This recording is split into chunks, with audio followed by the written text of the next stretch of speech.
ಗುರುಗಳ ಇನ್ನೊಂದು ಈ ಸಜ್ಜೆಗಳು ವಿಚಾರದಲ್ಲಿ ನೋಡಿದ್ರೆ ಸಜ್ಜೆಗಳು ಇಲ್ಲ ಗುರುಗಳು ಎಷ್ಟು ವಿಶಾಲವಾಗಿದೆ ಅಂದ್ರೆ ರೂಮ್ ನೋಡೋಕೆನ ಚೆನ್ನಾಗಿದೆ. ಸಜ್ಜ ಇದ್ರೆ ಏನಾಗುತ್ತೆ ಅಂತ ಗೊತ್ತಾ?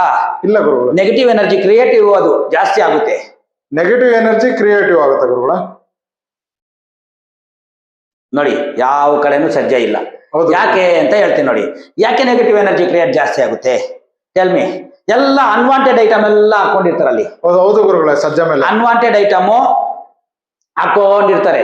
ಈ ಯಾವಾಗ ಅನ್ವಾಂಟೆಡ್ ಐಟಮ್ ಹಾಕೊಂಡಿರ್ತಾರೆ ಅಂದ್ರೆ ಅದರಲ್ಲಿ ಕೆಲವು ಸಮಯ ನಂತರ, ತಿಂಗಳುಗಳ ನಂತರ ಅದರಲ್ಲಿ ಒಂದು ಬ್ಯಾಡ್ ಸ್ಮೆಲ್ ಅಂದ್ರೆ ಅದರಲ್ಲಿ ಬ್ಯಾಕ್ಟೀರಿಯಾಗಳು, ಸೊಳ್ಳೆ, ನೊಣ ಎಲ್ಲ ಕುಂತ್ಕೊಂಡು ಅದೆಲ್ಲನೂ it will be converted to negative. ಆ ನೆಗೆಟಿವ್ ಫಾರ್ಮೇಟ್ ಆಗಿ ಅದರಿಂದ ಏನಾರ ಬಂದು ನೆಗೆಟಿವ್ ನಿಮ್ಗೆ ಯಾವಾಗ ನೋಡಿ ಒಳಗಡೆ ಬಂದ್ರೆ ಕಿತ್ತಾಡ್ತಾ ಇರ್ತವೆ. ಹೌದು, ರೂಮಲ್ಲಿ ಅವು ಮುಗಿಸಿತರ. ಅದೇ ಅವು ಇಲ್ಲಾಂದ್ರೆ ಹೌದಾ ಗುರುಗಳೇ, ಫ್ರೀ ಏನು ಇರಲ್ಲ. ನೋಡಿ ಎಷ್ಟು ವಿಶಾಲವಾಗಿದೆ. ಇಲ್ಲ ಗುರುಗಳು, ಅದಕ್ಕೆ ಕೇಳಿದೆ. ಬೇರೆ ಕಡೆ ಎಲ್ಲ ಹೋದ್ರೆ ರೂಮ್ ನಾವು ಒಳಗೆ ಹೋದ್ರೆ ಏನೋ ಒಂಥರ ನಮ್ಗೆ ಮೈಂಡ್ ಬ್ಲಾಕ್ ಆದಂಗ ಅನ್ಸುತ್ತೆ. Because of this. ಯಾಕಂದ್ರೆ ಇದು ಯಾವಾಗ ಸಜ್ಜಗಳಿದ್ರೆ ನಮಗೆ ಬ್ಯಾಡದೇ ಇರೋದೆಲ್ಲ ಎತ್ಕೊಂಡೋಗಿ ಅಲ್ಲೇ ಆಡ್ತೀರ. ಅದರಲ್ಲಿ ಮೊದಲಿದ್ದು ಏನಂದ್ರೆ ಈ ಅಂಡಾಗಳೆಲ್ಲ ಇಟ್ಕೊಂಡಿರ್ತಿದ್ರು, ಯಾವ್ದು ಕಾಪರ್ದು. ಹೌದು. ಅದು ಒಂದೊಂದು ಅಮಾವಾಸ್ಯೆಗೆ, ಹುಣ್ಣಿಮೆಗೆ, ಒಂದು ತಿಂಗಳಿಗೊಮ್ಮೆನೋ 5 ತಿಂಗಳು ಚೆನ್ನಾಗಿ ವಾಶ್ ಮಾಡ್ತಾ ಇದ್ರು. ಗೊತ್ತು ಅವ್ರಿಗೆ ಅದರಲ್ಲಿ ನೆಗೆಟಿವ್ ಜಾಸ್ತಿ ಆಗುತ್ತೆ ಅಂತ.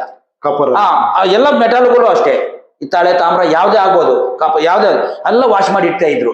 ಇವಾಗ ಯಾರು ವಾಶ್ ಮಾಡೋದಿಲ್ಲ, ಪಾತ್ರೆಗಳೇ ವಾಶ್ ಮಾಡಲ್ಲ ನ್ಯಾಯವಾಗಿ. ಅದಕ್ಕೆ ಇನ್ನೊಬ್ರು ಅಪಾಯಿಂಟ್ಮೆಂಟ್ ಮಾಡ್ಕೊತಾರೆ. ಇನ್ನು ಅವ್ರೆಲ್ಲ ವಾಶ್ ಮಾಡ್ತಾರಾ?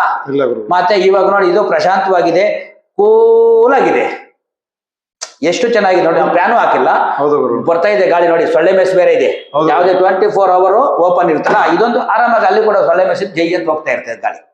ಕ್ಲಿಯರ್ ಅಲ್ವಾ? ಈ ರೀತಿ ಬೆಡ್ರೂಮ್ ವಿಚಾರದಲ್ಲಿ ತುಂಬಾ ತುಂಬಾ ಸೀಕ್ರೆಟ್ ಇದೆ. ಯಾಕೆ ಮೇಂಟೈನ್ ಮಾಡ್ಬೇಕು ಎತ್ತ ಅನ್ನೋದನ್ನ ನಾವು ಈ ವಿಡಿಯೋದಲ್ಲಿ